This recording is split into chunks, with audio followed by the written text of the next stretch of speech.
গুণৰাণী আপুনি যদি ৰাণীক চিনি নাপায় তেতিয়াহ'লে এইখন গাঁৱৰ বহু কথাই নাজানে আপুনি এই ৰাণী তাৰমানে তোমালোকৰ লিডাৰ নহয় বেয়া বুলি ক'ব পৰা এজনী স্পষ্ট বাদী ছোৱালী তেতিয়াহ'লে মই এই ৰাণীজনীক লগ কৰিব লাগিব পিছে তোমালোকৰ এই ৰাণীজনীক ক'ত লগ পালো আপুনি কিমান কাম কৰিব তাত ৰাণী হ'ব লাগে আপুনি কিবা ভাল কাম কৰিব তাত সহায় কৰিবলৈ ৰাণীলৈ যাব কিন্তু তোমালোকৰ এই ৰাণীজনী থাকে ক'ত আপুনি ৰাণীক বিচাৰি হাবাথুৰি খাব নালাগে আপোনাৰ সন্মুখতে থিয় হৈ আছে ৰাণী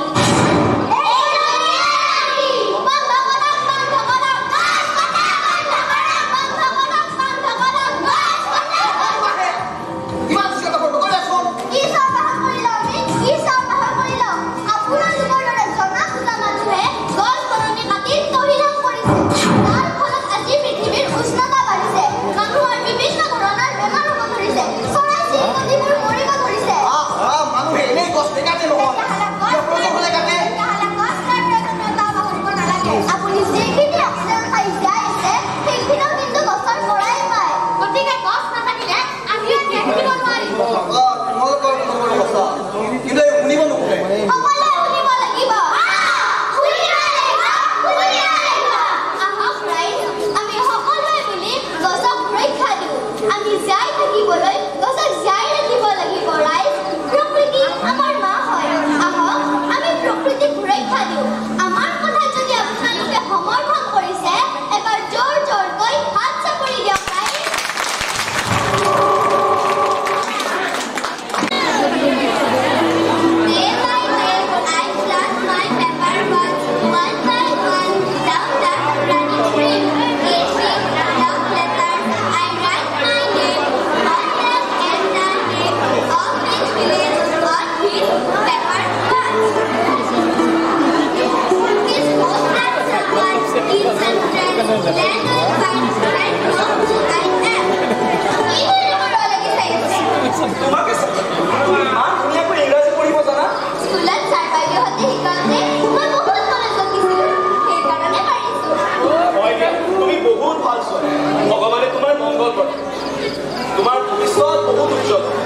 নাই নাই মাজনী সেইবোৰ কথাত মই লাগি থকা নাই নহয় সৰু ল'ৰা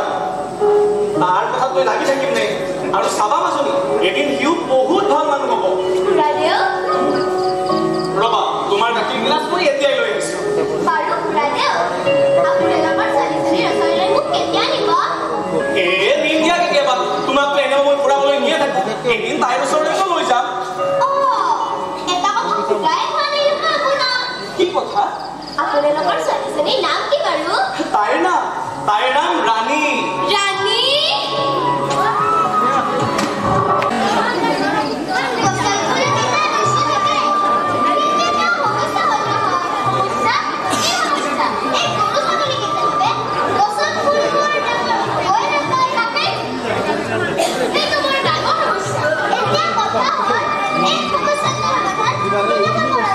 অৱশ্যে ঘৰত জেউৰা দিব পাৰিলে গৰু ছাগলীয়ে খাব নোৱাৰিলে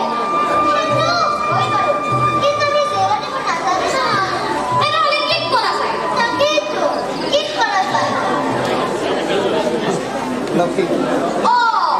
এটা উপায় আছে কি উপায় আমি গৰু ছাগলী ঘৰৰ পৰা এখনকৈ পোষ্টাৰ মাৰি দিব আৰু তাত লিখা থাকিব আমি লোৱা গছপুলিবোৰ যেন গৰু ছাগলীয়ে নাখায় গতিকে আপোনালোকে আপোনালোকৰ গৰু ছাগলীবোৰ এৰাল নিদিব আৰু দ্বিতীয়দিন আমি লোৱা এই গছপুলিবোৰ খালে আপোনালোকে আপোনালোকৰ গৰু ছাগলীবোৰ ঘূৰাই নাপাব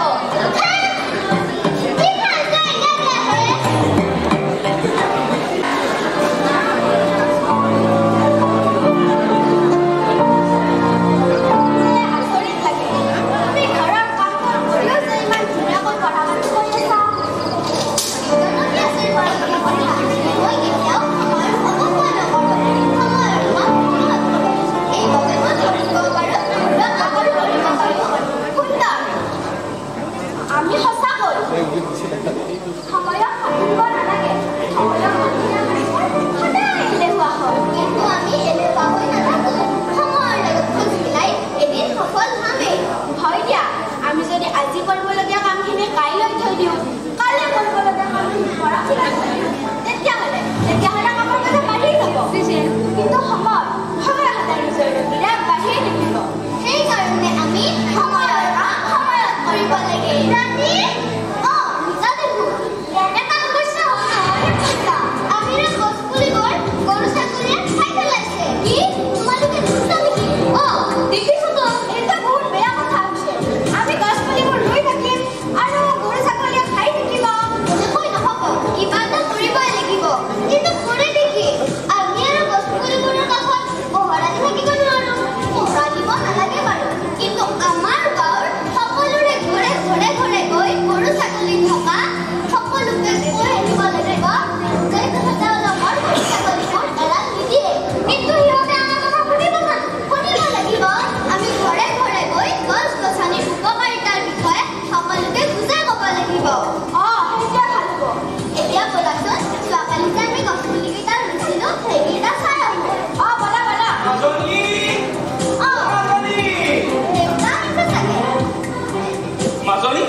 তোমালোক ইয়াতে আছা দেউতা আমি ইয়াতে আছো তুমি যে সোনকালে আহিলো আৰু আজি মোৰ লগত আনিছো তোমালোকৰ নিচিনা এজনী মৰম লগা ছোৱালী ৰবা মই এতিয়াই মাতি দিছো মাজনী অ মাজনী আহা সোমাই আহা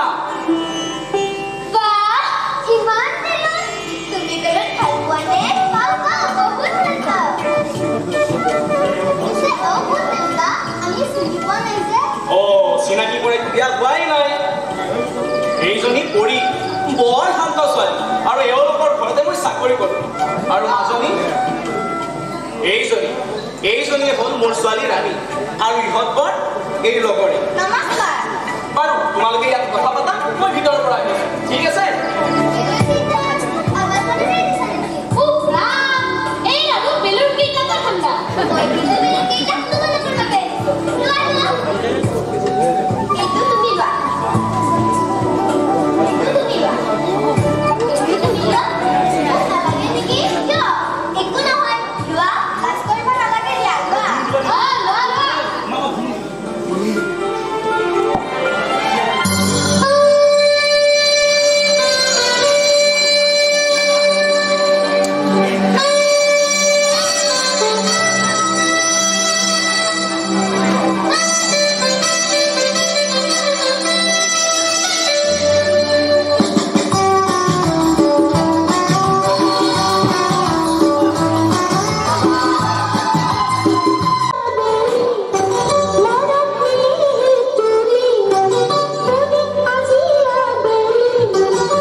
হয়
তুমি ইয়াৰ কথাবোৰত বেয়া নাপাবা হা? নাপাওঁ দিয়া। কি বেয়া হ'লেও তুমি কিন্তু বহুত ভাল।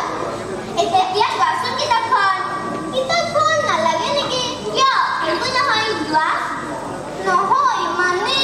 কিতাপখনৰ বাবে যদি সি আকৌ তোমাৰ লগত কাজিয়া লাগে নকৰে দিয়া। সেইবোৰ তুমি চিন্তা কৰিব নালাগে। এতিয়া কিতাপখন লোৱাচোন। ঠিক আছে পঢ়া হ'লে কিন্তু তোমাক উভতাই দিব। নালাগে উভতাই দিব। এনেকুৱা কিতাপবোৰ বহুত আছে। মই তোমাক আকৌ কিতাপ দিম। হ'ব বাৰু। তুমি এতিয়া পঢ়াচোন। মই অলপ ভিতৰৰ পৰা আহোঁ। ঠিক আছে।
চাকৰি কৰি দিয়া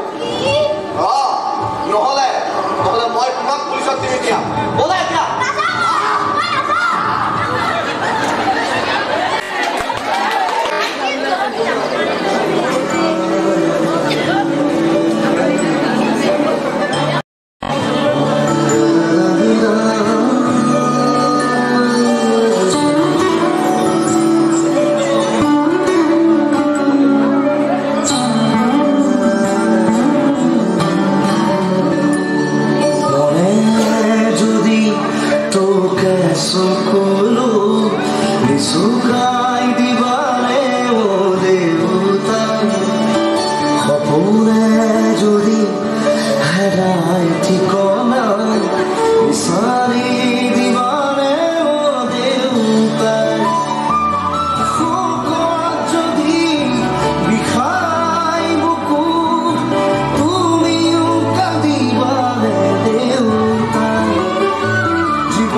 ডাক্তৰ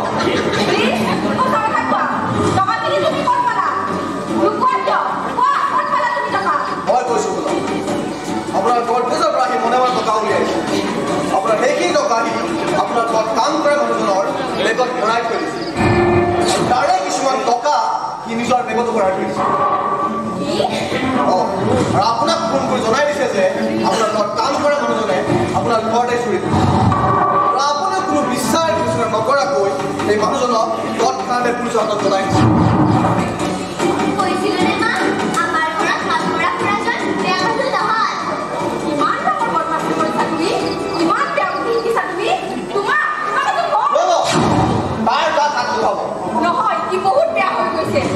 কিন্তু ই বেয়া হ'ল কেনেকৈ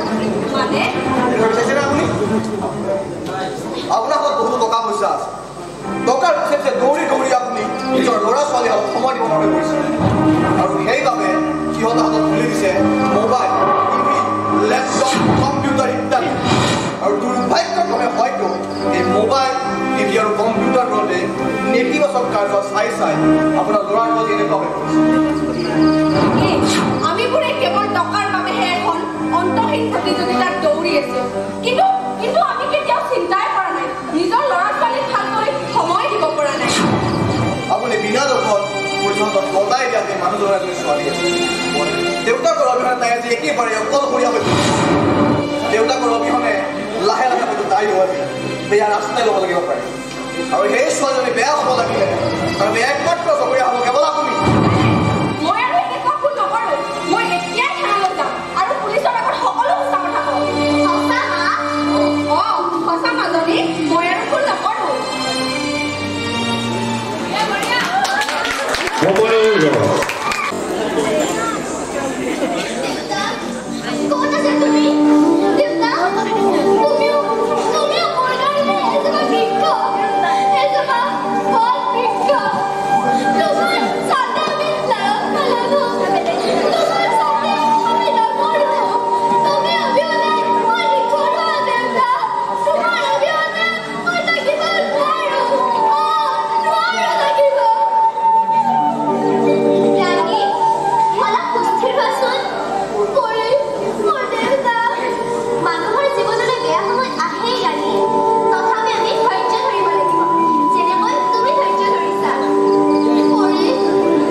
এই গছৰ চাহে আপোনাৰ সন্তানটি ডাঙৰ হ'ব পৰাকৈ সুন্দৰ পৰিৱেশৰ সৃষ্টি